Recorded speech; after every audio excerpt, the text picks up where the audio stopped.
Você sabia que o que você guarda no seu coração determina o seu destino? Provérbios 4:23 diz assim: Sobre tudo que deve guardar, guarda o teu coração, porque dele procedem as fontes da vida. Neurologicamente falando, tudo aquilo que você alimenta no seu pensamento vai determinar o seu destino.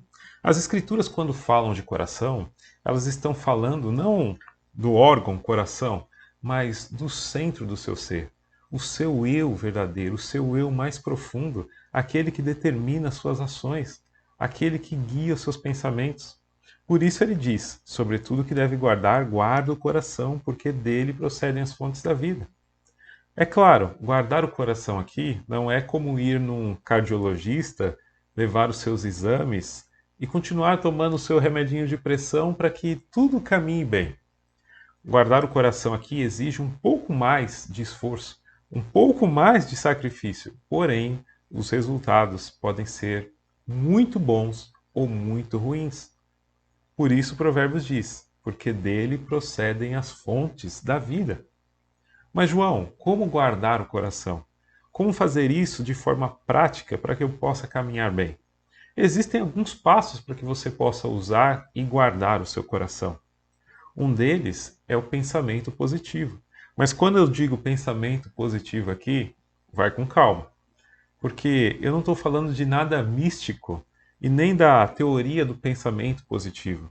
Eu estou falando de você alimentar coisas positivas no seu pensamento e tirar aquelas coisas do tipo: não vai dar certo, não consigo, isso não é para mim nunca dá certo. Quando você alimenta esse tipo de pensamento, muito provavelmente as coisas começam a não dar certo mesmo, porque você está treinando a sua mente para que as coisas não funcionem. Quando eu digo para mim nunca dá certo, eu já crio uma barreira. Eu mesmo me saboto. Agora, uma coisa é olhar de forma realista e pensar: poxa, eu ainda não estou capacitado para fazer isso ou aquilo. Outra coisa é olhar de forma pessimista e falar assim: para mim nunca vai dar certo. Por isso, nós temos que ter pensamentos positivos. Mas não só isso, nós também precisamos desenvolver habilidades de controle emocional. Você precisa ter clareza das suas emoções e, a partir daí, controlá-las. Mas, João, como eu desenvolvo habilidades de controle emocional? Olha, primeira coisa que você precisa é consciência emocional. Você precisa ter consciência das suas emoções.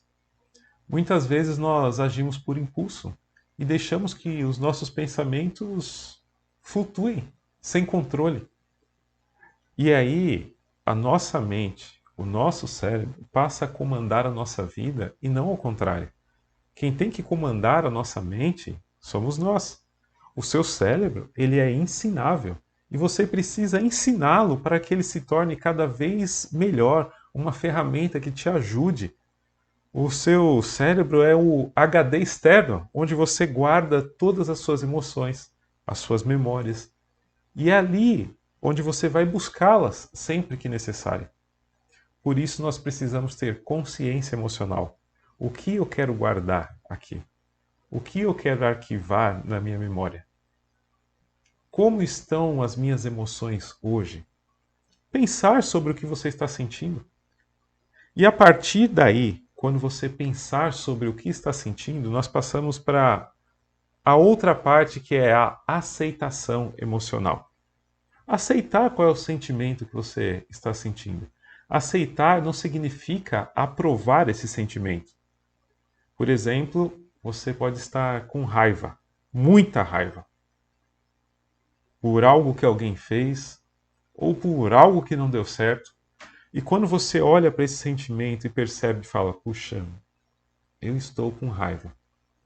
E se eu continuar com raiva, eu vou alimentar o meu coração de sentimentos ruins. Então, veja que é uma construção. Pensamentos bons, positivos, para depois eu desenvolver habilidades de controle. E por isso passa pela consciência, eu saber o que estou sentindo e depois pela aceitação emocional. Eu estou com raiva. Tem muitas pessoas que estão com raiva, ela está muito nervosa e você fala, por que você está tão nervosa? Eu não estou nervoso. Não?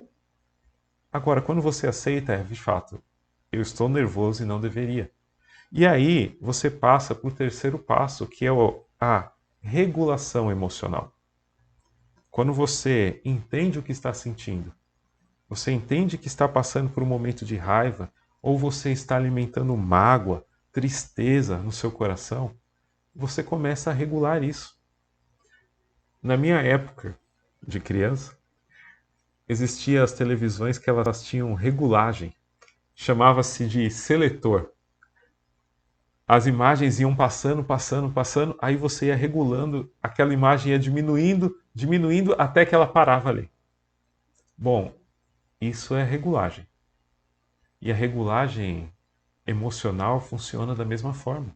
Você não pode deixar que as suas emoções continuem passando, passando, passando, sem você controlá-las. A partir do momento que você identifica, você regula, controla. E isso faz um bem tremendo. Quando eu tenho consciência, eu aceito a emoção. Aceitar não é concordar com a emoção. E aí eu vou regular a emoção. E aí você começa a partir para um outro passo que é a flexibilidade emocional. João, como ser flexível emocionalmente?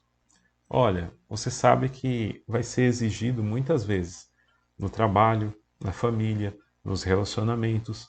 Muitas vezes as pessoas vão exigir muito de você, cobrar muito de você. E se você não tem flexibilidade emocional, você não consegue ter inteligência emocional. Porque nem sempre que alguém te provoca, você deve reagir à altura da provocação. Mas ter a flexibilidade emocional é começar a observar de fora o que está acontecendo e não agir por impulso. É ser flexível com as emoções e pensar: por que eu devo agir dessa forma? Ou de que forma eu devo agir nessa situação que garanta o meu controle emocional? Que garanta que eu guarde o meu coração sabendo que ele é fonte de vida. Olha que interessante, quando você não tem essa flexibilidade emocional, você logo é tomado pelas emoções. E quando você é tomado pelas emoções, você esquece o que Provérbios diz. Sobre tudo que deve guardar, guarda o coração. Você acaba deixando que o seu coração fique aberto, exposto. E aí, se alguém age com raiva, quem não guarda o coração, o que faz? Age de volta com raiva. E aí nós vamos lá nas Escrituras, em Tiago 1, que diz: todo homem seja apto para ouvir, tardio para falar e tardio para se irar. Mas quem não controla o coração, ele se ira muito facilmente. E aí Tiago continua: porque a ira do homem não produz a justiça de Deus. Então nós vemos pessoas que estão vivendo de ira após ira, de revolta após revolta, de mágoa após mágoa, e elas acham que vão produzir justiça, porque não vai. A única coisa que vai fazer é mal para o seu próprio coração, que é a fonte da vida. Então tudo que acontecer por você vai passar pelo seu coração. Se lá estiver cheio de raiva, de mágoa, de ira, todas as suas ações vão ser contaminadas por raiva, mágoa, ira. Imagine viver uma vida assim. É uma coisa terrível. Você não tem o que é o último passo, que é o autocontrole e resiliência. Bom, autocontrole emocional necessita de consciência, regulação, flexibilidade. E aí você vai ter o autocontrole emocional. E resiliência. Você vai saber olhar tudo de uma forma sábia. Gálatas 5, 22 e 23 diz assim: os frutos do Espírito: amor, alegria, paz, paciência, bondade, benignidade, fidelidade, mansidão e autocontrole. O autocontrole é o domínio próprio. Veja só, queridos, nós começamos, guarde o seu coração, e nós terminamos com domínio próprio. Se você quiser ser inteligente emocionalmente, forte emocionalmente, Você precisa aprender a guardar o seu coração, porque ele é fonte de vida. Você quer que a sua fonte seja contaminada ou que seja água pura, límpida? Como alguém pode querer o bem para a própria vida tendo a sua fonte toda contaminada? Como você vai desejar o bem para alguém? Como você vai desejar o bem para você? Como você vai buscar o que é bom se o coração está cheio de frutos ruins? Comece a aplicar isso. Consciência emocional. Observe mesmo o que você está sentindo. Aceitação emocional. Aceite qual emoção você, mesmo que seja uma emoção ruim, aceite o que você está sentindo, porque aí você vai poder regular essa emoção. É prático, é fácil, não é simples, mas é possível. Você pode ter controle emocional se seguir esses passos. Faça isso. Isso faz sentido para você? É aplicável em sua vida? Deixa aqui nos comentários. Eu gostaria muito de saber a sua opinião. E até a próxima, se Deus assim permitir. Um grande abraço!